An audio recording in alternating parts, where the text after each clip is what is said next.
to learn more about this topic. And yeah, before we start, I also have some house rules. So as you see, I mean, we're all already using the chat. Please use it. I see there are also people from Munich, from Northern Germany, curious from which city? Also Hanover and Stuttgart. Wow, very colorful round. So use the chat also for questions. I just discussed with Jana that we will be always ready to answer your questions. So if you have any questions while we are still talking, you can definitely ask them, so we can ask them directly, or we will answer them in the Q&A session.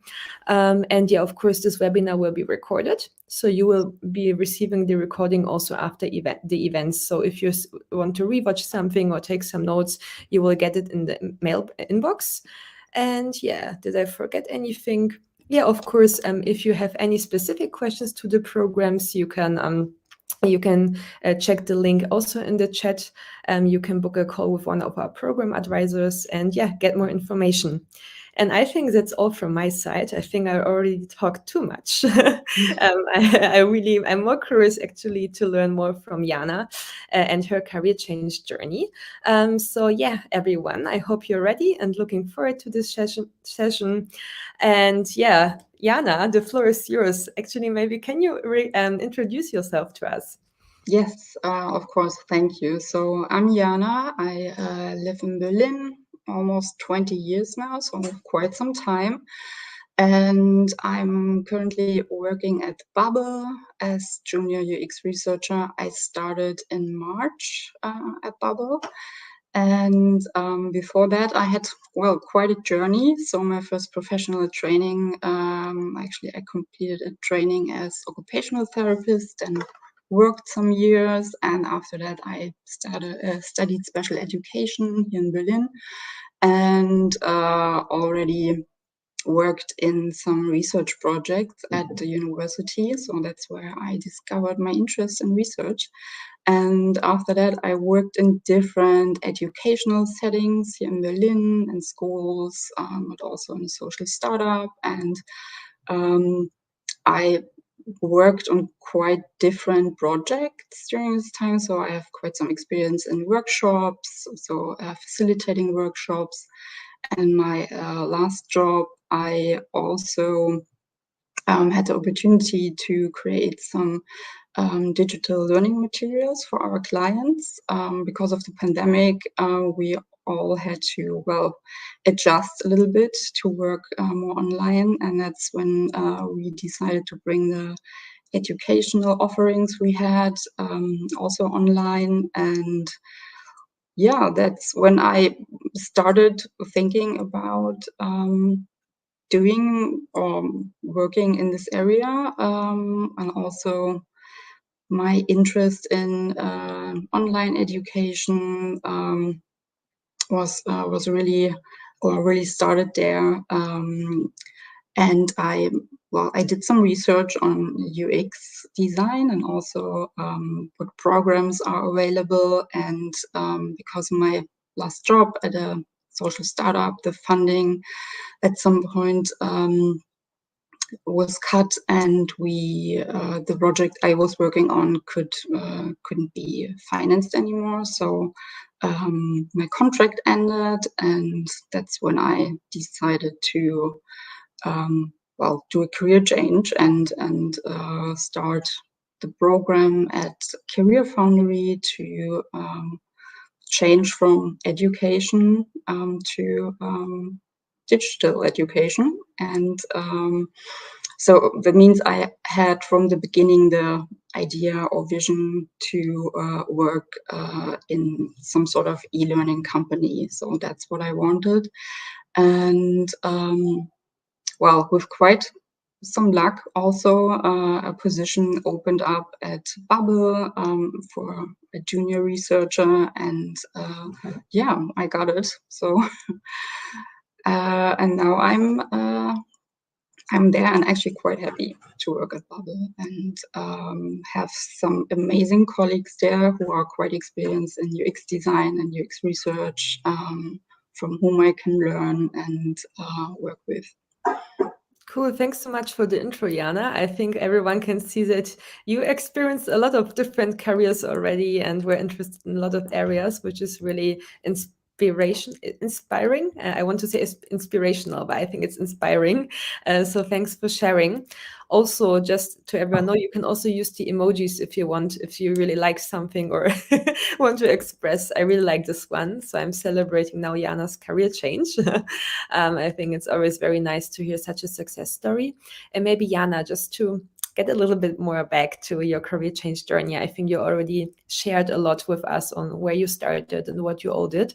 But I think it would be interesting for everyone and also for me. I'm quite curious to know when it exactly happens and you were like, hey, now I really want to do this boot camp and change to UX design. So what did you do previously in your job? And what was exactly this moment that you were like, okay, now or never?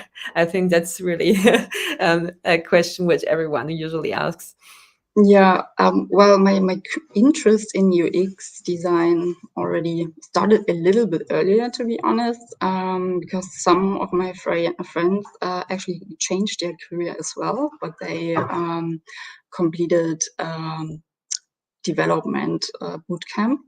So and it was still before the pandemic, so everything was in person. And two of my friends were completing a boot camp here in Berlin, and they were telling me a lot, and also what else was offered there. And it was one of the programs was also UX design, and I went for a information session there to get some more insights. What is actually UX design? How does a bootcamp look?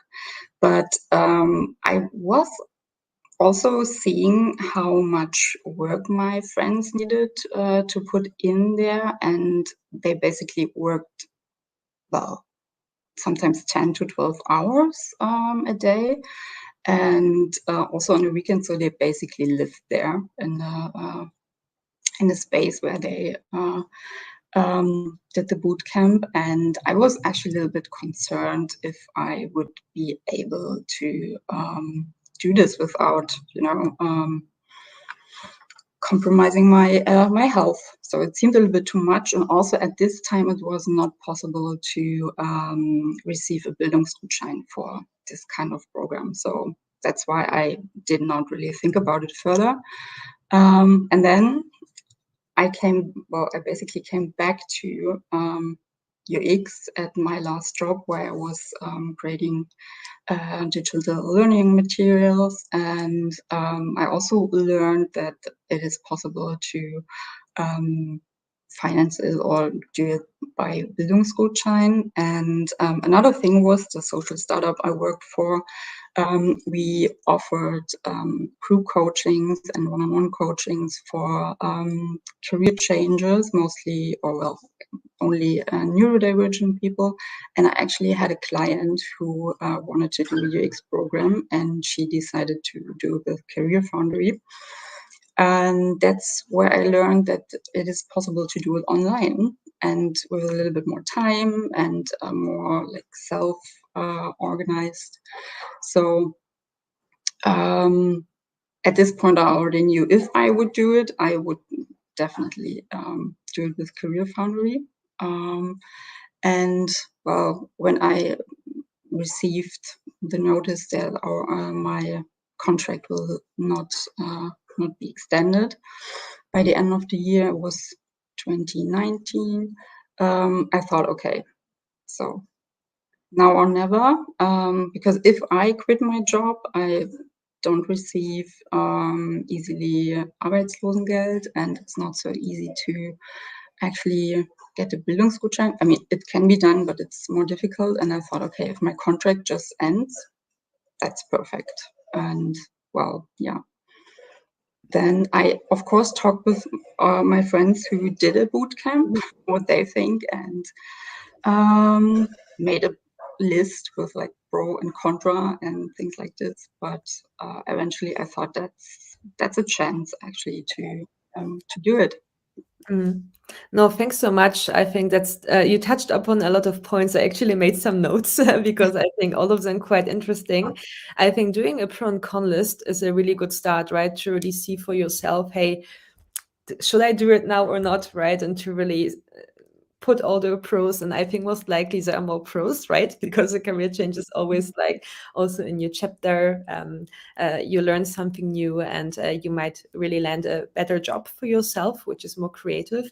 But I was wondering maybe if you can also share what was important to you when looking for a boot camp, right? I think you already mentioned the time frame, which I think is really important for you to know, right? Do I do it part-time or full-time, right? How many Yeah. hours can I invest? Because, maybe you have children or you have also other duties. So I think that's super important to keep in mind. So maybe you can share a little bit more. I think it will be very interesting to learn what was important to you when you looked or choose a provider. Well, for one, it was actually flexibility. So to be able to decide when I want to work on the program, if I want to work in the morning or in the evening, or if I want to take a day in the week off and work on the weekends instead. That was actually quite important for me.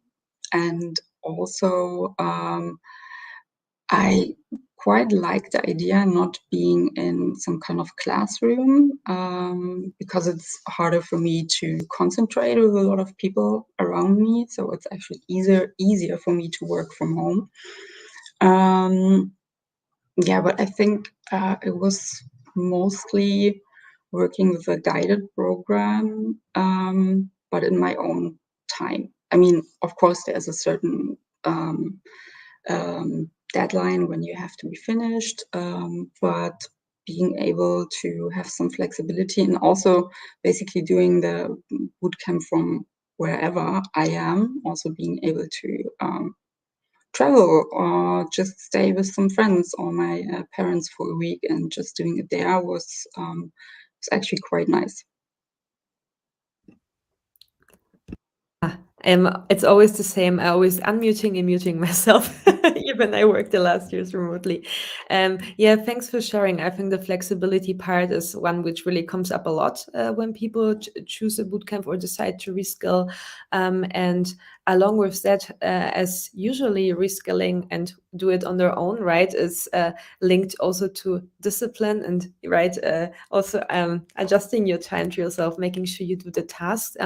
How did you manage time wise? Like you just mentioned before that you were worried, it might be too long.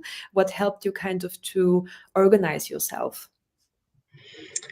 Well, what helped me a lot is actually how the CareerFoundry program is set up. So online, where your tasks are and the content you have to learn. There's like an overview, for example, how where you are, how many tasks you already have completed, when you have to be finished, and every task also has a time frame, how much time it will probably take. And after you complete a task, you can also give feedback on how much time you actually needed. That was quite helpful. And so I sometimes looked into the next 3 or 4 tasks and looked into how long they are supposed to take, estimated time. And so that helped me to plan my week. So and also to see how much time I will need, and always I try to have a little bit extra time, so I won't be stressed too much. And of course, there were some tasks who took a little bit longer, and there were some I completed a little bit faster. Yeah, but I also worked with a to-do list and a calendar where I basically set goals. I wrote them down in a actual paper calendar I had hanging on my wall. So I basically marked like my goals for every week in there, and crossed them off, which was always nice.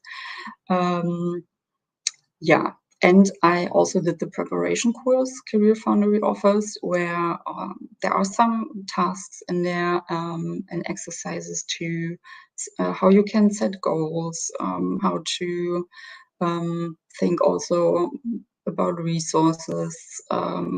If you have maybe a little bit a challenging phase or more stress, how to take care of yourself. I really took this serious, this preparation course, and it was really helpful. All the resources I found there, and yeah. Nice. Thanks for sharing. I especially like the part with the to-do lists and ticking it off. I think time management is always a good skill. Actually, I know there's a book, Eat the Frog. I think it's also about time management and organizing yourself. And I can imagine after reskilling and going through the material on your own, that it also helped you during the job now, right? Because you really learned how to schedule your time, how much you should dedicate to every task, right? How to deal with distractions. So I think now listening to you, I think it's a really good skill you learned also additionally to to the UX to the skills. So that's really good. And also, we have a first question in the chat. And actually, Franziska, I'm glad you asked this question because I also wanted to ask Jana about the Bildungsgutschein. So very good timing. So Jana, Franziska asked us or shares that she's finally a student at CareerFoundry, but it took her a long time. Like she said, almost 11 months to receive the Bildungsgutschein because she was stuck between Rentenversicherung und Agentur für Arbeit. And yeah, my question to you, Jana, was how was the process actually for you? Because you just mentioned it, in the beginning, yeah, and I got the Bildungsgutschein and yay, then I started the course. But can you maybe shed a little bit more light on, how the process was for you, how long it take, and which step you took? So yeah, that everyone can understand this process a bit better. And maybe just for the audience to explain, because I know we might have also some English-speaking audience here, and German words can be a bit confusing. So Bildungsgutschein is the educational voucher, which you can use for reskilling and doing, for example, a program with CareerFoundry. And Bundesagentur für Arbeit is the German unemployment services center. So it's where agency where you usually go, or the job center. And yeah, I think these were the most important words to explain. If anything is unclear, you can ask us in the chat and we get back to you and translate the German words. But yeah, and now to you, Jana. I think I was kind of in a special position because I worked with career changes before, so I knew already about the process to get a Bildungsgutschein. So I knew how to apply for it. I knew what was helpful and what was not helpful in getting it.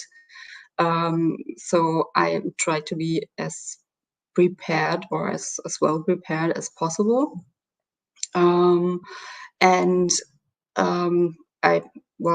The case Franziska is describing here, being between Rentenversicherung and Agentur für Arbeit, is I can imagine that it is quite difficult, because then those both organizations have to align on who is responsible for actually financing this. So and because I'm a special educator, so that's actually a profession where you can find easily a job in Berlin, and I think almost everywhere in Germany, because it's so in demand, and people in education or social work are always needed. I had to really prepare a plan to convince the Agentur für Arbeit to give me the Bildungsgutschein. And what I basically did, I collected reasons why I needed to change my career. And when I registered as unemployed, like 3 months before my contract ended, I already told them that I want to change my career. So then, of course, they needed some information from me about why I'm changing my career, which was for a health reason in this case. So I also had to go through some, I'm sorry, I'm thinking about the word, I had a appointment with some medical professional from Agentur für Arbeit, and well, I actually really prepared myself for that. So what I want to say, that I have to explain why I can no longer work in my previous job, but why I can work in UX design or UX research, because that's something they always want to know. If it's about being changing your career for medical reasons, they basically want to know that you're able to work 40 hours in this next job. So I also got some help from my doctor. I talked with her about it, what I want to do, and she gave me some tips what I could say and how I could explain that I'm able to work 40 hours, which I am. And so it was actually quite fast, I would say. I also prepared a list of arguments for my for the professional at Arbeitsagentur, the person I talked with, to explain to her why I want to do this UX design program. And I also searched for positions, open roles in UX design, and I gave her some examples what I could do. So I specifically searched for positions in e-learning.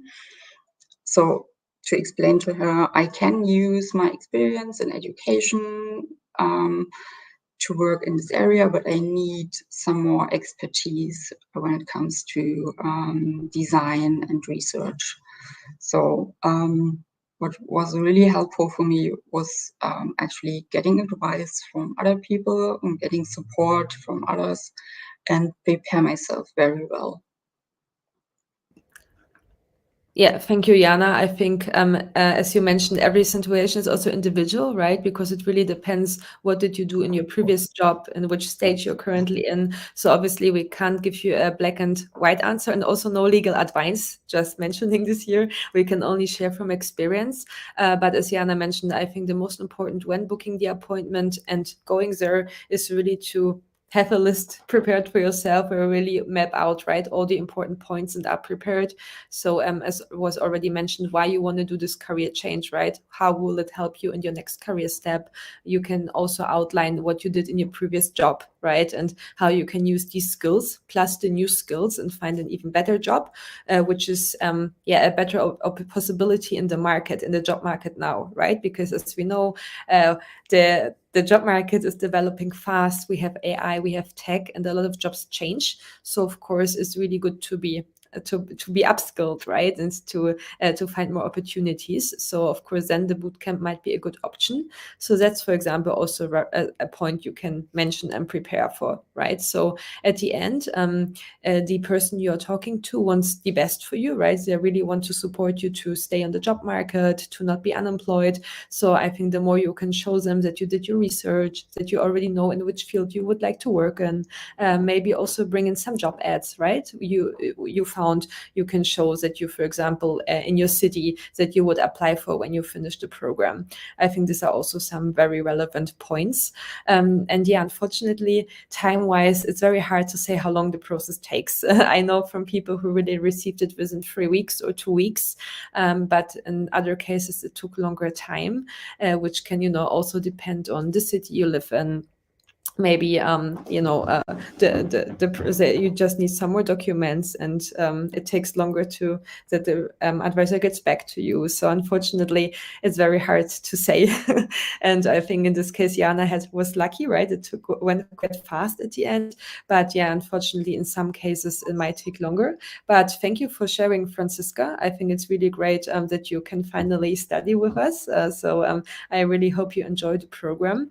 And yeah, I am now also seeing another question from Marian. She asked if you received the Bildungsgutschein from the Agentur für Arbeit or the job center. In my case, it was Agentur für Arbeit. And I have to say it was still 3 months until I could get started with the program.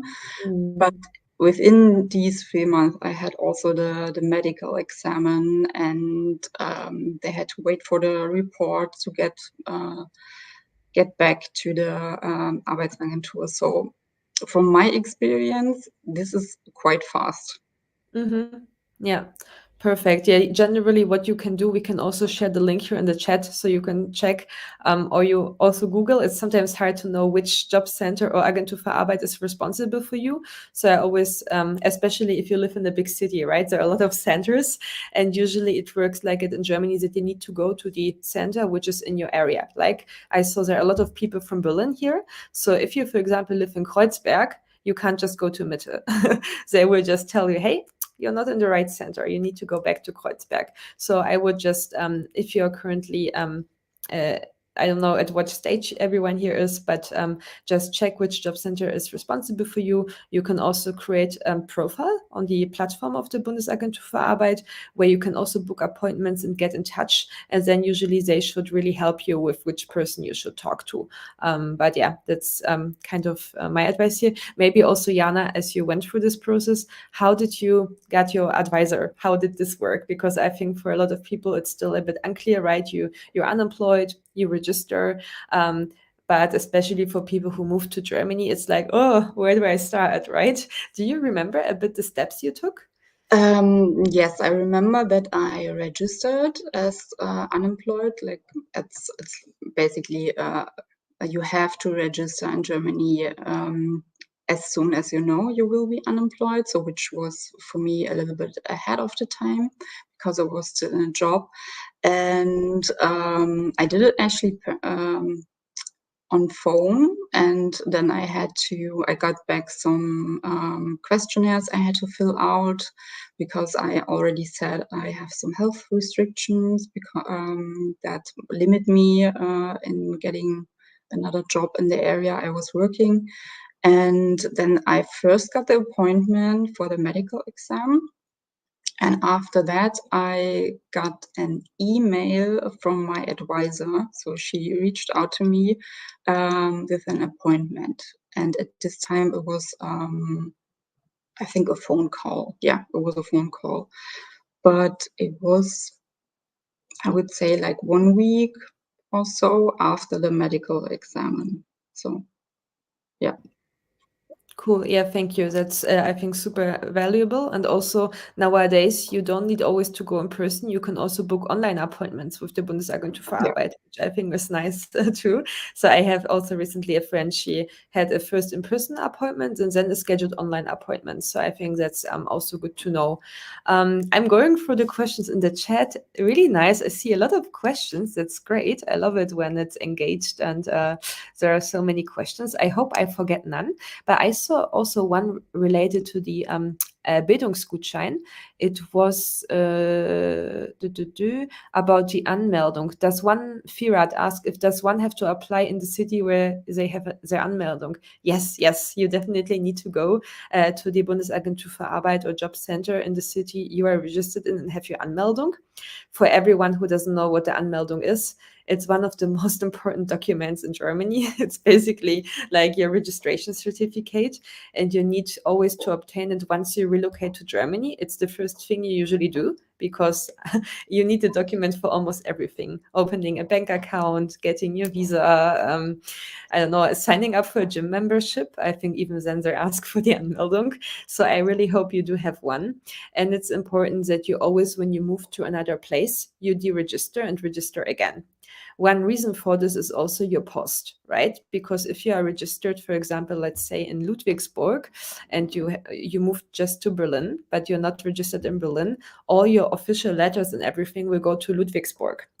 So if you are in touch with the Bundesagentur für Arbeit and they will send you the Bildungsgutschein via post and you are in Berlin and not in Ludwigsburg, your Bildungsgutschein will land somewhere in Ludwigsburg, right? So really important that you always make sure that you get your post to the place you're registered in, and also that your name is at the mailbox. Because if official documents get lost, it takes a lot of time to get them back or resent. So just sharing this here too. And yeah, otherwise, what else I see here? I see already a lot of questions about UX design. I think we will all get back to them. Now, I just check if there are some more related to this topic. Did the Agentur für Arbeit reach out after the unemployment period started? For example, if a person is laid off and has notice for next 3 months, but you have already done your Anmeldung, since you need to do it as early as you know you will become jobless. I can maybe also answer this, or maybe Jana, I think you already know as well what's the rule here is, so maybe you can share. Yeah. So in my case, I basically started the entire process during this conversational telephone when I registered as becoming unemployed. So they did not reach out to me until I had this medical exam. I think usually they do reach out to you after the unemployment period starts for a first conversation. So yeah, but this happened to me just after the medical exam. Yeah, unmuted again. Yeah, thanks for this one. And also maybe to add, usually you need always to let them know once you know you're unemployed and you have it written, you always need to notify the Bundesagentur für Arbeit. Otherwise, if you do it too late, you might be blocked. So it's actually the first thing you should do, just to contact them, let them know, hey, I will be laid off in 3 months, right? But they really need to know in advance. Yeah, just to add. Cool. We talked a lot about the Bildungsgutschein now. If you have still any questions, you can also leave them in the chat.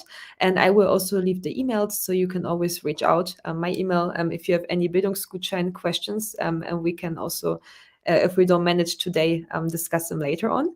But I was curious also, Jana, because you got the Bildungsgutschein, you decided for the UX design program. You already shared a little bit more how you motivated yourself during the time of reskilling. Can you maybe also share a bit more what other support you received during this process? Because at the end, you did it alone, but you also, I hope, had some people who supported you on this journey. Yeah, of course, I had my tutor who I was communicating with, well, not every day, but on quite some days during the week, on tasks, if I had questions. He also reviewed my tasks, the tasks I submitted, and I had also a mentor. And I actually did use all the mentor calls that were available. So I had in the first 3 weeks, I had 2 calls per week with him, and then during the other month, I had 1 call with him, and also I really did try to get the most out of this conversation. So I really discussed with him tasks or UX design specific questions, and that was very helpful. Sometimes I also did discuss time management with him when when I realized I might be a little bit behind with the task. So it was very helpful actually, and I think I got my mentor was great. He was very experienced in UX. He was also very open to my questions. Also gave me very good feedback. So it was actually very easy for me to work with him. And I really learned a lot during these conversations, definitely. To be honest, I did not use the CareerFoundry Slack channels and groups so much. But I also discussed tasks or assignments with friends who are working in web development or friends who are working in design. So I sometimes send them a design or even a prototype and get their feedback. I mean, there are many tasks where you have to do this, but I also did this additionally to what was requested from the program. Cool. Thanks for sharing. And also great that you were happy with your mentor. I think that's always nice, right? If you have a good relation and see also that you can really make the most out of it by asking questions and getting some guidance.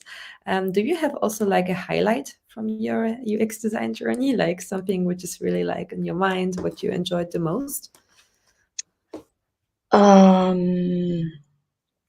I think it's not just one thing. I really enjoyed the research part. So, well, that was actually already in the immersion course in the beginning.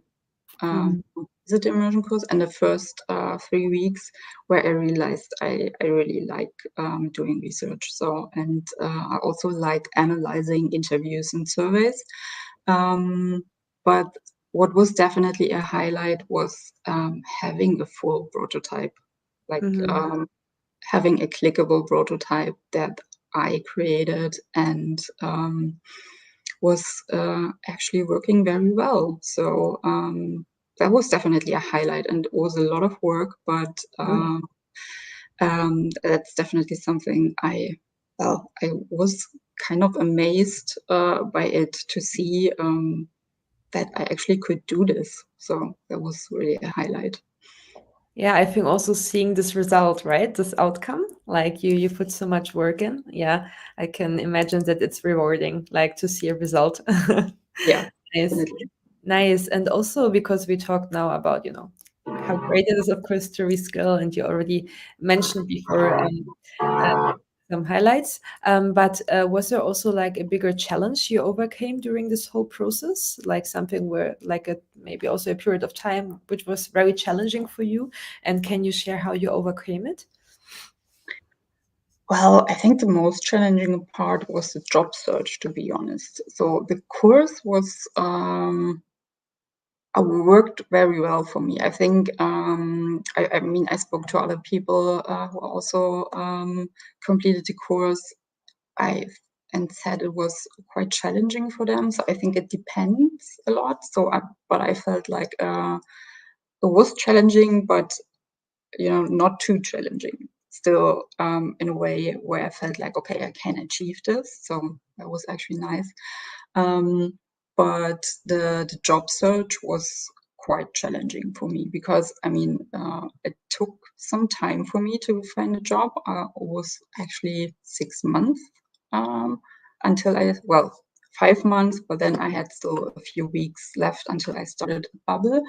I also did some freelance work in between and also participated in a hackathon and things like this. So what helped me a lot during this period was also actually my career specialist, who was amazing and who would sit down with me and really review my approach and sometimes I just book the call with him to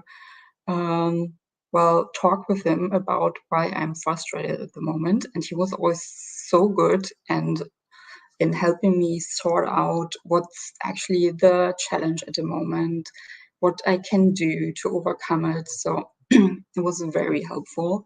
And it was also, I felt like I can really be open with him. So, and also the job prep course. I really, really recommend completing the job prep course. It's really good. It's very helpful, and I definitely say do it. Even if you feel you don't need it, do it. You would definitely learn something. Yeah, thank you for sharing this and also directly mentioning the job search topic. I think it's, yeah, honestly, one of the most frequently asked questions also during from our students, right? Because one thing is completing the program, but the other thing is, of course, finding a job. And of course, a job you will love, right? A job which is fun and you can learn. And I also saw that Franziska asked this question in the chat, like if you found a job directly after completing the UX design program. And I think you already answered it, that it took a little bit more time. But maybe it's also helpful if you could share to our audience what helped you during the job search. I mean, you already mentioned the job prep course and also the career coach from CareerFoundry, which is, of course, great to hear also for us that it was useful on this journey. But do you have also any other tips for this time? Because obviously it's a big topic also, which can yeah, be helpful for our audience. Well, I actually kept engaged with the UX design topic, also with research. So I did work on my prototype, and I did work a lot on my portfolio and changed it quite some times. And I kept reading about UX design. I participated in webinars about UX design and UX research. I did also an online course with Interaction Design Foundation. I'm still doing courses with them. That's actually a good resource because you get a membership for 1 year and then you can basically do every course they have. I also like participating in a hackathon was very helpful for me. So I met some nice people. I could actually apply what I learned about design thinking. I could share it on LinkedIn. I met some very nice people during the hackathon.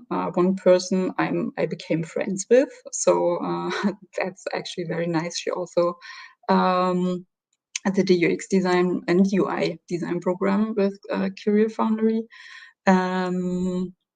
Yeah, and I went to networking events, but honestly, I felt a little bit overwhelmed with the networking topic. But then also, Colin, my career specialist, helped me to set priorities when it comes to networking. So I went only to specific events that were actually really interesting for me.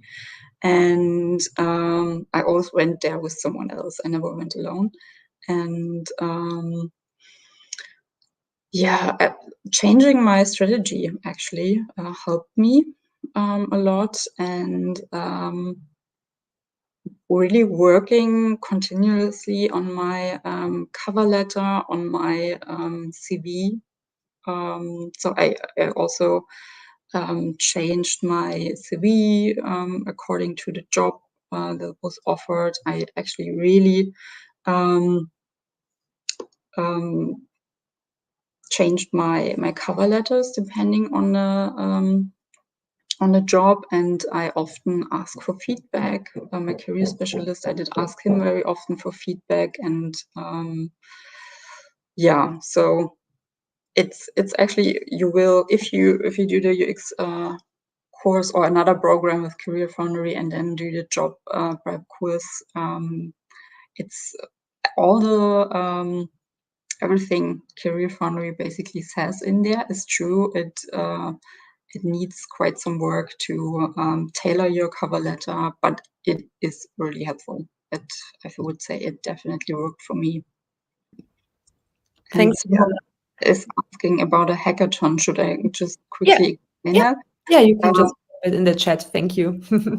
Yeah. So, or I just mentioned it very quickly. Yeah, It's of course. basically people come together to solve a problem. Sometimes it's focused on a digital product or a digital solution, but it can also be about other topics. So I participated in a hackathon that took place in the design thinking school in Potsdam, and it was also about creating digital or non-digital prototypes, and I really could apply what I learned about design thinking, so that was nice. Cool. Thanks for sharing, Jana. And also, I like what you mentioned about networking, because I think everyone says go to networking events, network, right? But I do agree it can be really overwhelming for someone who maybe never really was used to go to events, right? And don't know where to go. So I really like what you mentioned about prioritizing, right? And also really seeing which events make sense for me, right? And really maybe make some small goals, talk to two people, right? Or to have one nice conversation can help, right? To take some pressure off. So thanks for sharing. And honestly, I'm looking at the questions from the audience, and I think they're so much better than the questions I prepared. Like, it's really great to see so many cool questions. So as we are already only have some like 15 minutes left, I think we can look more closely at the questions. And there's one from Helena I found super interesting. It is, how does your typical workday look like at Babbel? And do you work in the office or remote? Would you say it's realistic to work as a freelancer full-time or get a 100% remote job? I think it is possible to get a 100% remote job. I have friends who've done it as web developers who have a 100% remote job, and I have also colleagues who are working 100% remote. I work in a hybrid model, so I do go to the office sometimes, and I also work from home. So I try to organize my week or schedule my days in the office depending on if there are meetings I have to attend in person or where it's important to be there in person. And yeah, but other than that, if I'm not needed in the office, I can just work from home. So yeah, and well, working as a freelancer, 100%, I think it can work if one is very, very, very well organized and keeps in mind that it needs some additional work to actually get contacts. And yeah, I think I'm not organized enough to do that. Cool, thank you. I'm just going from the questions. I think there came quite a lot in. I see also one from Edward about sales and no coding knowledge. Edward, I will share my email in the chat so you can get in touch with me so we can discuss a little bit more on how how to talk regarding the Arbeitsagentur appointment. I think it's very individual, so I think we can definitely share more knowledge with you on this one. So I drop my email now so we don't forget, and you can always reach out for me regarding job center related question. Oh, I will. It's not working. I will do it in a minute. It's always kind of not sending it correctly. But I saw another question. Here it was about the UX design program. It is.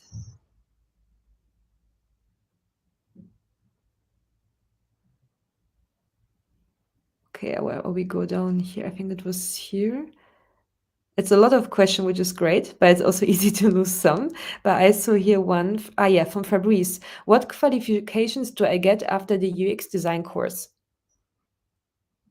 Well, you're learning to conduct user research and analyze research. You're learning to also about business goals and how to align your research with that. And in terms of design, you learn design principles. There's one module about user interface design. You learn to create a prototype, actually clickable, high fidelity prototype, which means there is an actual user interface design. And you also learn about psychology and behavior, accessibility. Yeah, and quite some, a lot of methods to you need in your daily work as UX designer. For example, like mapping out a user flow, which means mapping out how a user would actually navigate through an app or website. Mm-hmm. And then we have also another question, which is about the language level. Is it difficult to find a job if you're an English speaker? Well, I'm a native German speaker, and the position I'm working on at Babbel was one where specifically, German was requested. So not that I needed to be a native speaker, just happened to be, but it's because I also have to work with companies, because I work also in B2B, which is like business to business. And I often have to do interviews or surveys in German.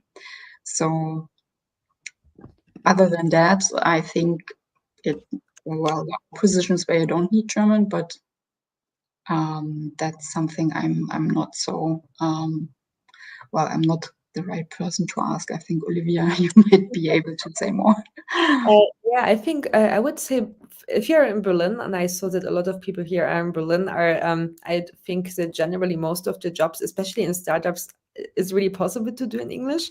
I always have jokes with my family because I'm Polish, but I'm fluent in German and I grew up in Germany, but I never speak German. So my family always like, "Are you talking German?" I'm like, "No, in English," because I everything in my company in CareerFoundry we do it in English, right? And I know from a lot of other startups it's the same. But I know in Germany, in Berlin, it's always so walking on the street, you might not always encounter someone German speaking, right? So it's really depending on each city. I know that some other cities, maybe down south, especially smaller cities, there might be less companies where, the whole company operates in English. But I do know that even if a company has German as the first language, that then, for example, still the tech teams, right, or smaller teams communicate within themselves in English. So I would say that nowadays everyone in Germany speaks English. So it's definitely like okay, I'm not sure if I can say everyone, but I think it's mostly possible in a company. But I think it also depends where you apply for which role, right? And usually you can always find it in the job description if this role is possible also for an English speaker.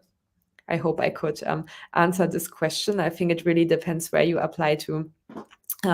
Also, my colleague Belinda, thank you so much. She managed to share my email address in the chat, so you can you can check it out and ask more the specific Bildungsgutschein questions to me. I will get back to them this week. But now we still have some more questions for Jana.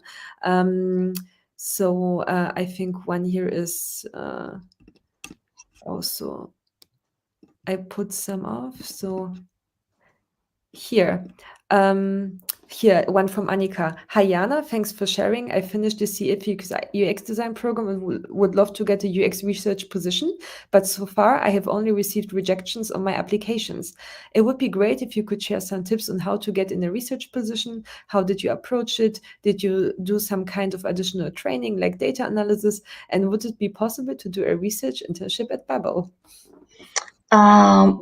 First, sometimes there are internship positions at Babbel, but we just filled one. So I think this year there won't be another possibility.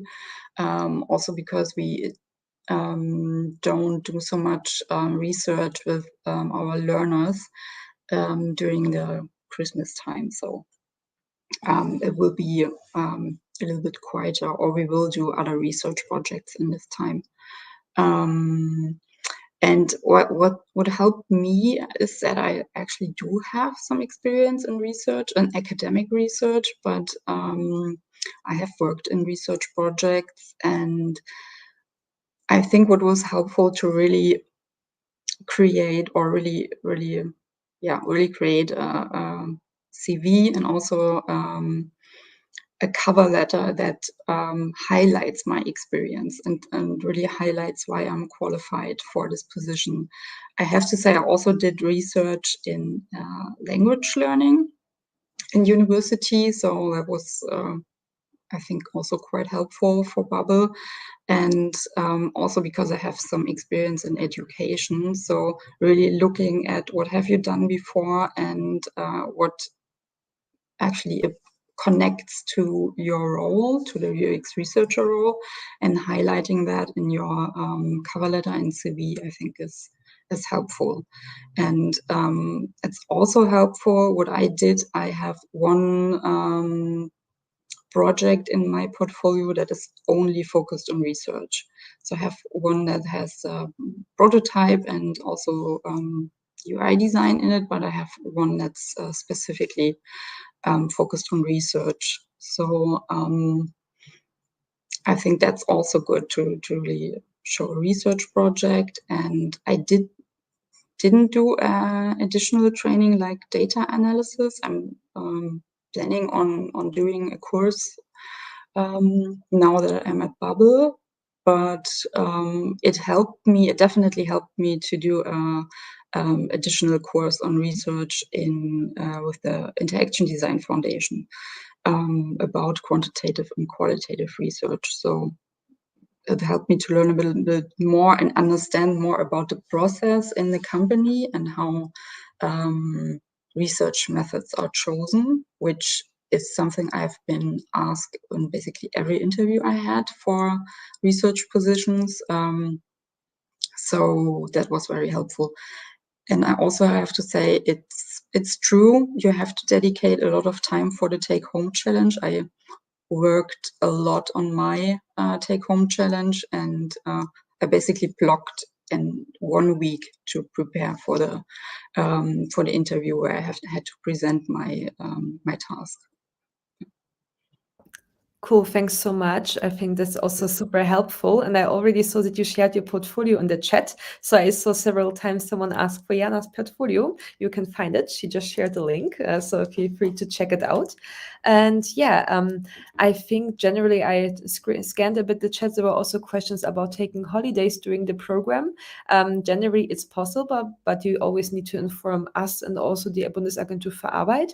Maybe Jana, did you take holidays during reskilling or? No, I actually didn't. I went on some weekend trips. Okay. Or I did like a workation. I went to visit friends and continued working on the program there. Mm-hmm. And also to clarify, because this question came also up in the chat, you did it full-time, correct? Because usually it's the option to do it part-time and full-time. So just also checking in on this one. Yeah, I did it full-time. Yeah, thanks for sharing this. So basically, this question was asked by Yuri. So you can do the programs part-time also, but if it's funded, you really need to have a reason why you need to do it part-time, right? It could be you have small children, or maybe due to a disease, medical conditions. So there are different reasons. So you can check this with the advisor, but most of the time students do it full-time just as it's quicker, right? And you are have the opportunity to get faster on a job, because if you do it part-time, it's like double the length of the program. Yeah. Cool. I think we are going towards the end. As I mentioned, we will answer all the other questions via email. And maybe I have one question to Jana before we end our session today. And yeah, it's, I think, a nice one to end. It's, what advice would you give to someone who wants to career change? What advice would I give? Well, I would say prepare well for your career change. Think it through. Try to understand what you're trying to achieve, and then I would say enjoy it. It's hard. Well, it's not easy, I have to say, but I met so many really, really nice and amazing people through it, and I'm so happy at Babbel, and I'm actually so happy doing UX research. So it was absolutely worth it. I would do it every time again. Yes, that's some really nice words, some great motivational pep talk here. Cool. Thank you so much, Jana. I see there is still one question popping in about the waiting time. So Shingo, thank you also for asking this question. So as we already mentioned before, and it can really be very different regarding the waiting times. It is really depends, on the different situation you're in. I'm happy to discuss this with you via email. So Belinda, if you can help me to put my email again in the chat, this would be super helpful, because somehow it doesn't work for me with this ad. And yeah, otherwise, you also received the recording, so you can rewatch it if you want. And yeah, it's been really great to talk to you, Jana, about your career change journey and really learn, from what went well, but also what can be challenging, and really seeing how you are now thriving at Babbel. I think that's great. So also cool that you work in an edtech company. Actually, I was thinking it's also about language learning, so really great. And also, I think Jana already mentioned we do have a lot of resources also at CareerFoundry. So if you maybe are not sure which program you want to take, you can also check our blog posts. We have a really great library of different blog posts on all the topics from UX design up to digital marketing, but also different topics around reskilling. So do check it out. We also have other events which are really more focused on a specific topic, like, for example, Figma workshops or sessions on data analytics. So you can find everything now in the chat, so don't hesitate to look at it. And I think this was like everything. So just keep on attending events if you're thinking about researching. Talk to graduates like Jana, ask them all the questions so you learn and make sure you make the right decision. And yeah, I really enjoyed this hour. Also, a very big applause to the audience. It's really been great to have so many questions. I think shows really your curiosity also about reskilling. And yeah, as I said, ask us via email. And yeah, thank you, Jana, for this great evening. I wish. Thank you too. It was very nice. So bye, everyone. Bye bye.